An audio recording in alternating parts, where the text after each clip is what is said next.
on a biodiversity offsetting scheme where they'll be issuing an overall benefit permit at some point.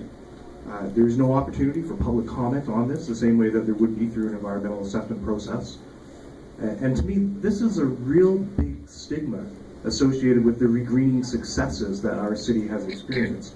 We've brought back, a species that used to be abundant in our area to a watershed that has been polluted, that is now,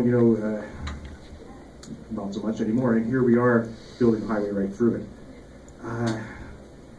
Curious as to whether there are any thoughts on whether this is something that we ought to be doing. Putting aside the $80 million, does this make sense from a moral perspective? There's my question. Thank you. Thank you, Steve. And we'll tackle this one. Steve, I'm just wondering why there's no municipal environmental assessment being done. No required. Why? Have they said why? That's a basic.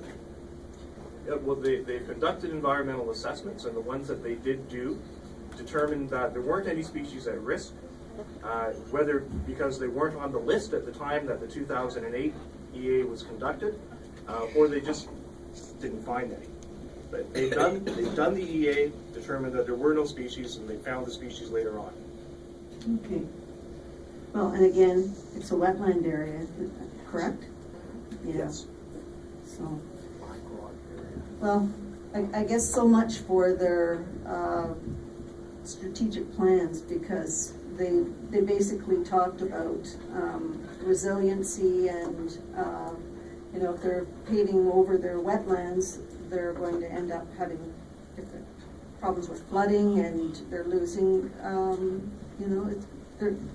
you have to look at the ecosystem value of that and what they're losing. And, did you say Blanding's turtles? Mm-hmm. Yeah.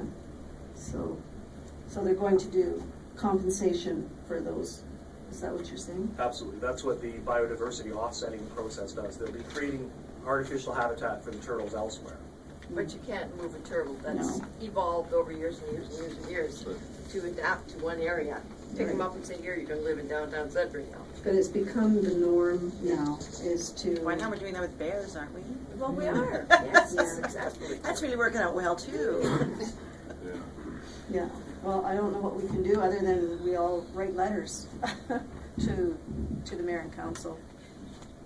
It's one of those things that I hate when something's been done, things change, but we've already done it. Doesn't make any sense. So that's I know what basically you have to write letters. Yeah, you do a lot of that. So, I just want to say that the letter has been written. We've written a letter, and we've received a reply.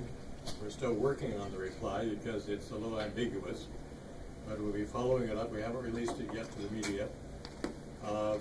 It's apparent that something will be done, maybe, but because it's so convoluted, and because you look at subsection so-and-so and another subsection and a requirement here and a requirement there and not a requirement here, that really it might appear at the present time that it's not possible that anything can be done because it doesn't follow under any particular policy. But apparently it should follow under a policy, but you can't really nail it down. Now, we haven't talked, because we just got the letter a couple of days ago. And We this is a haven't talked ministry really letter? to the ministry as yet. So when we talk to the ministry, we're going to say, trying to pin them down, what really is the situation. Now, of course, this comes up with 2nd Avenue. So many in the room here are involved with me on 2nd Avenue with respect, and this is protection of our water resources as well, too, plus doing something that's going to be making a section of our community more livable. But the problem is dealing with the city, because it's very difficult to communicate with the city, and I think Matt struck it right on the head there when he said the city comes out with their idea.